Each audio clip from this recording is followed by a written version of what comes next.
Hey, good morning, everybody, and welcome to Bible Talk from the Green Room. Getting my notes ready here. We are in Journey of a Lifetime as we walk our way and talk our way through the Bible. We're going to do an outline on every book in the Bible. This is lesson number 9. We're in the book of First Samuel this week, so I hope everybody's following along. A couple of the videos I think got lost, but we should have most of them posted on here. Maybe when we get to the end, I'll plug in those that we missed and redo those. But the book of First Samuel covers a period of time from Samuel's childhood through Saul's reign at the beginning of David's reign. Samuel was the last of the judges, and as we know, Saul was the first of the kings here. Books of 1st and 2nd Samuel, 1st and 2nd Kings together make the complete history of that united kingdom and the troubles of the divided kingdoms of Judah and Israel. In the Hebrew language, 1st and 2nd Samuel, they're one book there. The names of the two books come from the central figure, which is Samuel there. He's a dominating character of the early part of First Samuel and is one who anoints both Saul and David as kings of Israel. The outline of the book is broken up into three parts. Chapters 1 through 7 are going to be more of the life and ministry of Samuel. Hannah was his mother there. That was Elkanah's wife, and she was praying for her heart's desire. She prayed that she would possibly give birth to a male son. And she even told God, she made a promise to him that she would give the son to the Lord once he was weaned. It was a great shame in the society in this time if you could not bear children. That was viewed that God was not pleased with you, and she did not want to have that view, and she wanted a son also bad, but she loved the Lord and she was willing to commit her son to the Lord, and that's what we preached on last Mother's Day there. I talked about Hannah there, and God answered her prayer and blessed him, and she blessed her with a son, and his son's name was Samuel, and she brought Samuel to the tabernacle at Shiloh. And although the corruption of priesthood was sickening, Samuel was protected and grew up to fear the Lord there. Eli is both a judge and a priest at the time, and he ruled for over 40 years there. He's an indulgent father, according to the notes, and as a result, his sons, who were priests, they were very immoral. There's moral corruption in that nation, and God warned Eli of a downfall of his house. Israel had been sinning for a long time, and because of that, there was a disaster. And during the invasion of the enemies there, the Philistines, Israel is defeated. And what happened during that is the Philistines, they actually took the Ark of the Covenant, and during that invasion, Eli's sons were killed. And when Eli hears all that has happened, he dies of shock. And he was at the ripe old age of 98 years old. And we find out in chapter 5 that the Philistines put the ark in the house of Dagon. It was their god, and they put it in there as a war trophy. But what happened during that is the next morning, they found that it had fallen on its face on the ground before the ark. That the second night it fell again, and it broke off the hands and feet of that idol there that they had. So they knew that the Lord was in this and that they had done something wrong.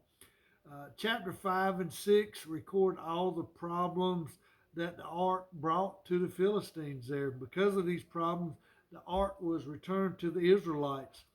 And later it was taken by David into Jerusalem there, where it was placed in a temporary tabernacle.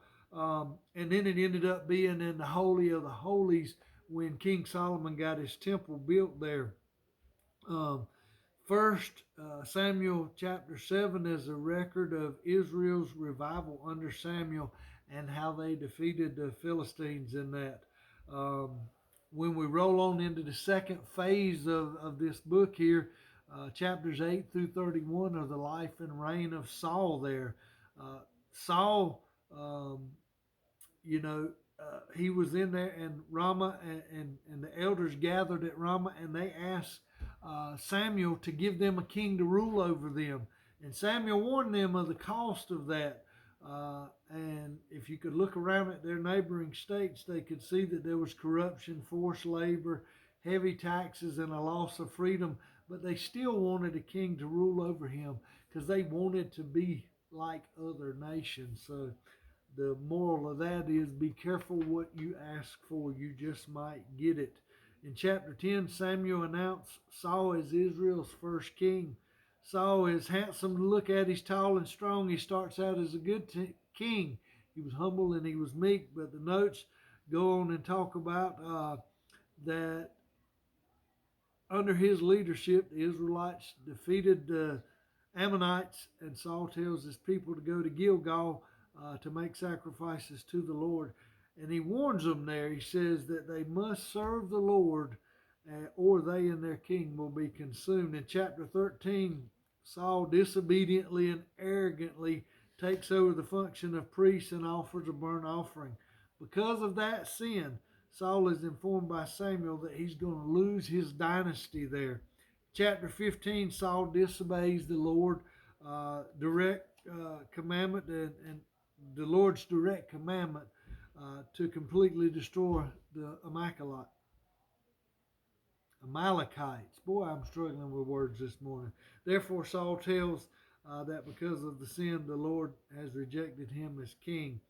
It goes on and it talks about because of Saul's disobedience, God sends Samuel to Bethlehem to the home of Jesse to anoint a new king from among his sons.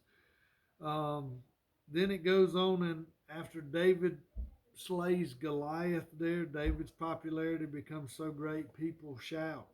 Saul has slain his thousands and David his 10,000s.